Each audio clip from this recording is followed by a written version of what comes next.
ধুরন্ধর ছবির সাফল্যের পেছনে রণবীর এবং আদিত্য কিন্তু নন। এর সাফল্যের পিছনে একজন বলি তারকা, সে বিরাট বড় একটা তারকা, তার হাত রয়েছে। সে কে, সেটা নিয়ে আজকে আলোচনা করব।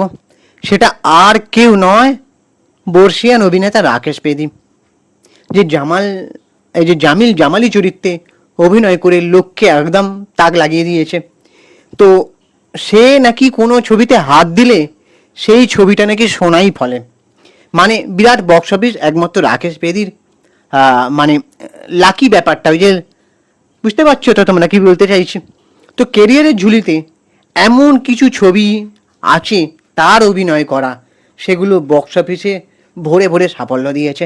সেটা নিয়ে আজকে আলোচনা করব, আজকে রাকেশ বেদিকে নিয়েই আলোচনা করব। তোমরা এখন তো দেখছো ফেসবুকে বিভিন্ন গণমাধ্যমে এই রাকেশ বেদিকে নিয়ে আলোচনা হচ্ছে। রাকেশ বেদি নাকি এই ছবিতে আলাদা লেভেলের একটা অভিনয় করেছে। তার অভিনয় মানে এই ছবিটা হিট হওয়ার পেছনে তার অবদানও মানে কোনো অংশে কম নয়। তো এই রাকেশ বেদি যে চরিত্রটায় অভিনয় করেছে, সেখানে আমি দেখছিলাম পাকিস্তানের নিউজ মিডিয়ায় আসল জামিল জামালি যে আছেন তাকে নিয়ে সবাই ছেঁকে দিচ্ছে, তাকে বিভিন্ন মিডিয়ায় প্রশ্ন করছে, সে উত্তর দিচ্ছে।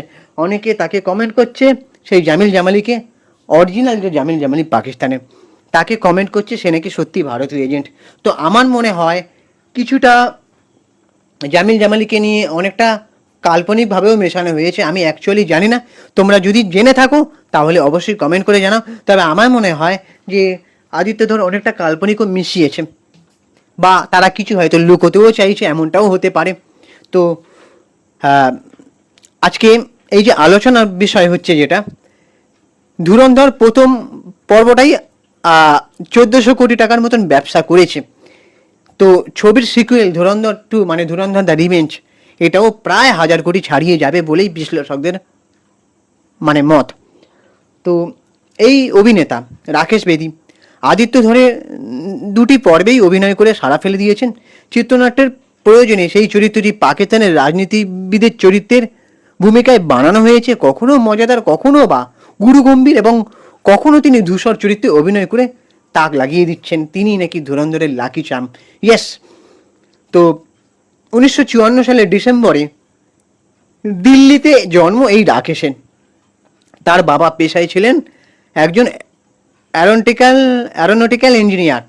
তো ছেলেও ইঞ্জিনিয়ারিং নিয়ে পড়াশোনা করুক, বাবার তেমনটাই স্বপ্ন ছিল। কিন্তু রাকেশ বেদি তখন অন্য স্বপ্ন বুনছেন, তার মাথায় ছিল অভিনয়ের ভূত। তো বাবার জেদে রাকেশ আইআইটির প্রবেশিকা পরীক্ষা দিতে গিয়েছিলেন, কিন্তু পরীক্ষা কেন্দ্রে নাকি 5 মিনিটেরও বেশিক্ষণ বসে থাকতে পারেননি ধৈর্য নিয়ে।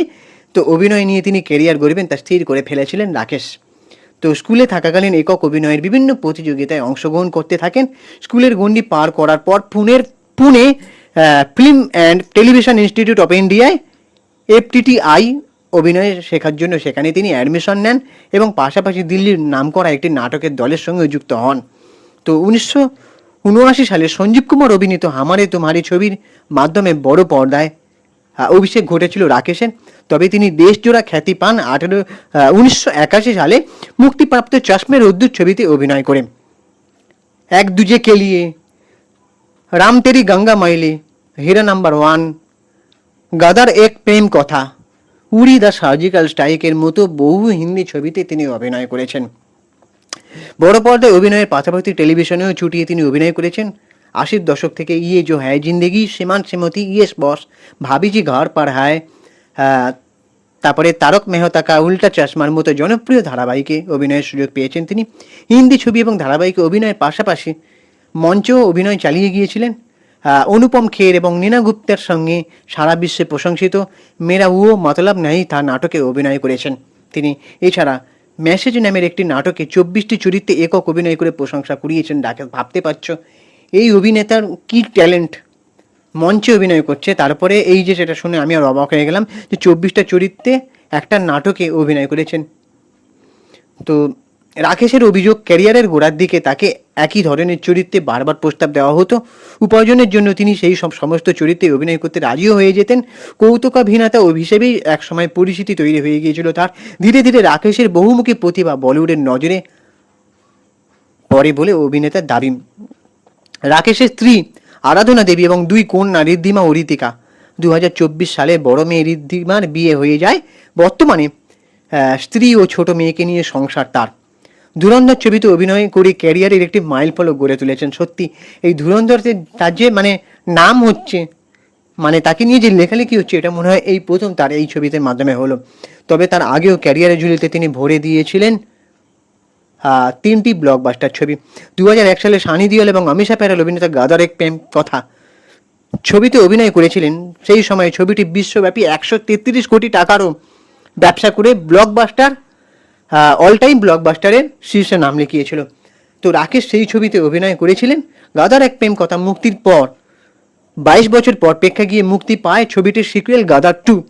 এই ছবিটি বিশ্বজোড়া বক্স অফিসে প্রায় 692 কোটি টাকার মতো ব্যবসা করে ব্লকবাস্টারের তালিকায় জায়গা করে নিয়েছেন। এই ছবিতেও অভিনয় করেছিলেন রাকেশ বেদি। তো ধুরন্ধর মুক্তি পাওয়ার কয়েকদিনের মাথায় 1000 কোটি টাকার ক্লাবের নাম লিখিয়ে ফেলে। আমি তো বললাম 1400 কোটি টাকার উপরে। তো এবারে গাদর এক প্রেম কথা, গাদর 2, ধুরন্ধর ইতিমধ্যেই ব্লকবাস্টার, একমাত্র রাকেশ বেদির হাত ধরে। তো পরিচালক আদিত্যের পাশাপাশি রণবীর সিংহ, অর্জুন রামপাল, আর মাধবন, সঞ্জয় দত্ত, সারা অর্জুনকে টপকে ধুরন্ধর দ্য রিভেঞ্জ এই রাকেশের লাকি চাম হওয়ার অনুমান কতটা সত্যি বলে মনে হয়? তো বা তোমাদের কি মনে হয় যে এই রাকেশ বেদি অভিনয় করেছিলেন বলে ধুরন্ধর সিনেমাটা একটা অন্য মাত্রা পেয়েছে? তো তোমরা অবশ্যই কমেন্ট করে জানাও। তবে আমার কথাটা তোমরা মিলিয়ে নেবে, এই জামিল জামালি এবারে পরপর বলিউড বলো সাউথ বলো অনেক ছবিতেই তাকে নেওয়ার জন্য মানে অনেকের হুড়হুড়ি লেগে যাবে, এটা আমার মনে হচ্ছে এখন থেকেই। তো এবার তোমাদের কি মনে হয় তোমরা অবশ্যই কমেন্ট করে জানাও। আর রাকেশ বেদির কোন পার্টটা তোমাদের সব থেকে ভালো লেগেছে দুটো ছবিতেই সেটাও জানিও। আর আমাদের ইউটিউব চ্যানেলটাকে সুপ্রিয় পৌঁছালে সিনেমিডিয়া অবশ্যই সাবস্ক্রাইব করে দাও বিভিন্ন ধরনের ইনফরমেটিভ ভিডিও পেতে এবং আপডেট পেতে সিনেমার অবশ্যই সাবস্ক্রাইব করে দাও। ভিডিওটাতে একটা লাইক দাও। আমি ইনস্টাগ্রামে রয়েছে সুপ্রিয় পৌঁছালে সিনেমিডিয়া অথবা চিঙ্কি বাবু 253, ওখানে গিয়ে ফলো করে দাও। টাটা, দেখা হচ্ছে পরে ভিডিওতে।